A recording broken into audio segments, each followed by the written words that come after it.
सर्वसामान्यांच्या हक्काचा आवाज जागर जनस्थान.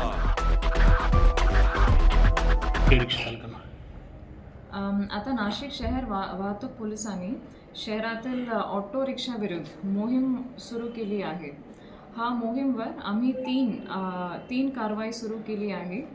एक आहे गणवेश, योग्य गणवेश आणि बॅच नंबर घालण्याची खात्री करणे. आणि दुसरा जे स्क्रॅप ऑटो रिक्षाज आहे, स्क्रॅप म्हणून 15 साल के ऊपर हा व्हेकल्स हा ऑटो रिक्षा काढून टाकणे. आणि तिसरा आहे आवश्यक कागदपत्रे तपासणे, जैसे RC रजिस्ट्रेशन सर्टिफिकेट होणार, परमिट नंबर, ड्रायव्हिंग लायसन्स, हा सर्व कागदपत्र प्रत्येक ऑटो ड्रायव्हर आणि ऑटो मालककडे होणार.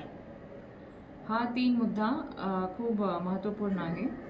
आतापर्यंत आम्ही 225हून अधिक ऑटोवर कारवाई करण्यात आली आहे. या मोहीमद्वारा आम्हाला सुरक्षित आणि शिस्तबद्ध प्रवास साध्य करण्याची आशा आहे. रिक्षा चालकांना काय आता आपण सांगू शकतो, नियम पाळा आणि काय त्यांना आपण इशारा आहे पोलिसांचा? पोलीस सोबत कॉर्पोरेट सहकार्य करा आणि नियमचे पालन करा. Yes ma'am.